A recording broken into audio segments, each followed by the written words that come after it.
filosófico, o ideológico en general, no merecen mayores comentarios. No hace falta una agudeza especial para comprender que, al cambiar las condiciones de vida de los hombres, sus relaciones sociales y su existencia social, se modificarán y asimismo sus ideas, sus concepciones, en una palabra, su misma conciencia. ¿Qué otra cosa demuestra la historia de las ideas sino que las producciones del espíritu se transforman con la producción material? Las ideas dominantes en cada época fueron las ideas de la clase dominante.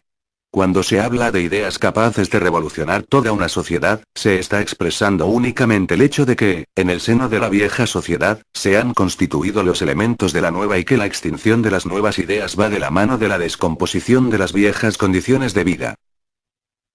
Cuando el mundo estaba al borde de su desaparición, las religiones de la antigüedad fueron vencidas por la religión cristiana. Cuando en el siglo XVIII, las concepciones cristianas cayeron abatidas por las ideas de la Ilustración, la sociedad feudal estaba librando una lucha de vida o muerte con la entonces revolucionaria burguesía. Las ideas de libertad de pensamiento y confesión eran la expresión de la libre concurrencia en el campo del saber.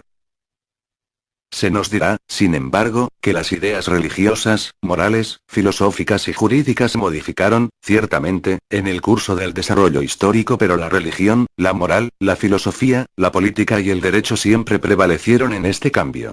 Se añadirá, incluso, que hay verdades eternas tales como la de libertad y justicia y otras muchas, comunes a todos los sistemas sociales y que, a pesar de ello, el comunismo suprime esas verdades eternas, la religión y la moral, en lugar de transformarlas situándose así en contradicción con todo desarrollo social anterior. ¿A qué se reduce esta acusación? La historia de todas las sociedades anteriores movía en el marco de los antagonismos sociales que en cada época adoptaban distinta naturaleza. Cualquiera que sea la forma adoptada en cada caso, el hecho de la explotación de una parte de la sociedad por la otra es algo común a todas las épocas pasadas. Nada tiene de admirable, por consiguiente, que la conciencia social, producto de muchos siglos, a despecho de su diversidad y multiformidad en el tiempo, se mueva dentro de ciertos esquemas comunes, en formas de conciencia que tan solo se extinguirán plenamente con la completa desaparición del antagonismo de clases. La revolución comunista significa la ruptura más radical con las relaciones de producción tradicionales y no nos ha de sorprender, por lo tanto, que rompa en el curso de su desarrollo del modo más radical con todas las ideas tradicionales. Pero dejemos ahora de lado las objeciones burguesas contra el comunismo.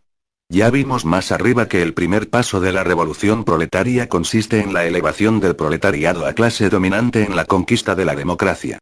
El proletariado usará de su poder político para arrancar paso a paso a la burguesía todo su capital, centralizar todos los instrumentos de producción en manos del Estado, es decir, del proletariado organizado como clase dominante, y acrecentar con la mayor rapidez posible el cúmulo de fuerzas productivas. En un principio, todo ello solo es posible, naturalmente, mediante intervenciones despóticas en el derecho de propiedad y en las relaciones burguesas de producción, es decir, mediante medidas que pueden parecer económicamente insuficientes e insostenibles en sí mismas pero que, en el transcurso de todo este movimiento, van, en su alcance, más allá de sí mismas y resultan imprescindibles para la transformación radical de todo el sistema de producción. Estas medidas habrán de ser, como es natural, diversas de conformidad con la diversidad de los países.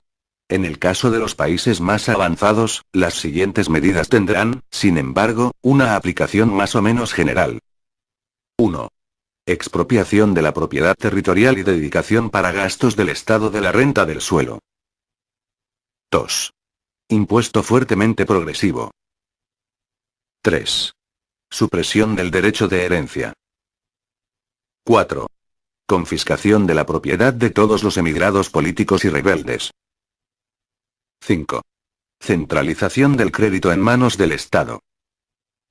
6. Centralización de la red de transportes en manos del Estado. 7. Ampliación del número de fábricas nacionales, instrumentos de producción, roturación y mejora de terrenos de acuerdo con un plan general. 8. Imposición a todos de la obligación de trabajar. Organización de ejércitos industriales, especialmente para la agricultura. 9.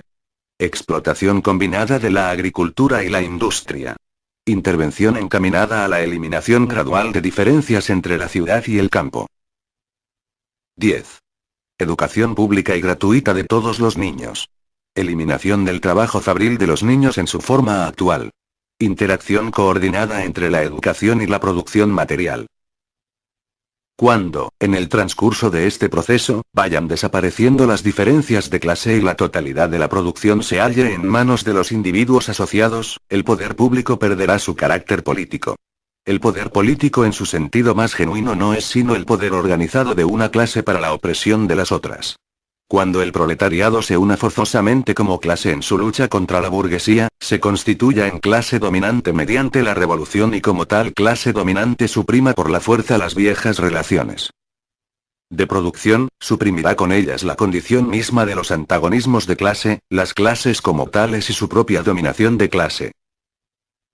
En lugar de la vieja sociedad burguesa, con sus clases y antagonismos de clases, surgirá una asociación en la que el libre desarrollo de cada uno será la condición para el libre desarrollo de los demás.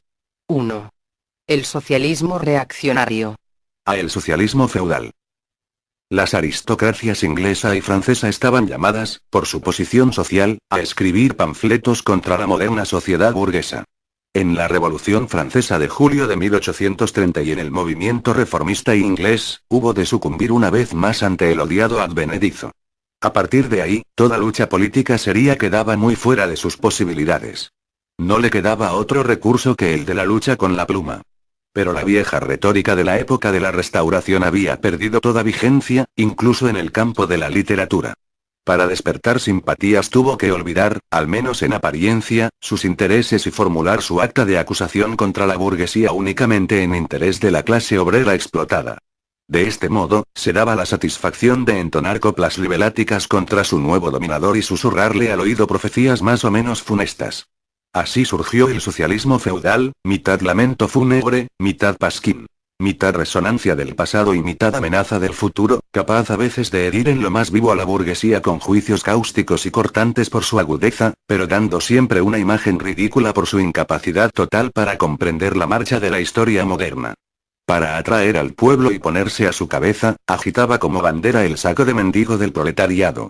Pero cada vez que el pueblo le seguía acababa por ver en su trasero los viejos blasones feudales y se dispersaba entre carcajadas tan sonoras como irreverentes. Una parte de los legitimistas franceses y la joven Inglaterra han desempeñado este papel como autores consumados. En su afán de demostrar que su modo de explotación era de otra naturaleza que el de la burguesa, estos señores feudales olvidan que ellos explotaban en circunstancias y bajo condiciones totalmente diferentes, hoy ya caducadas. Y, al poner de manifiesto que bajo su dominación no existía el proletariado moderno, olvidan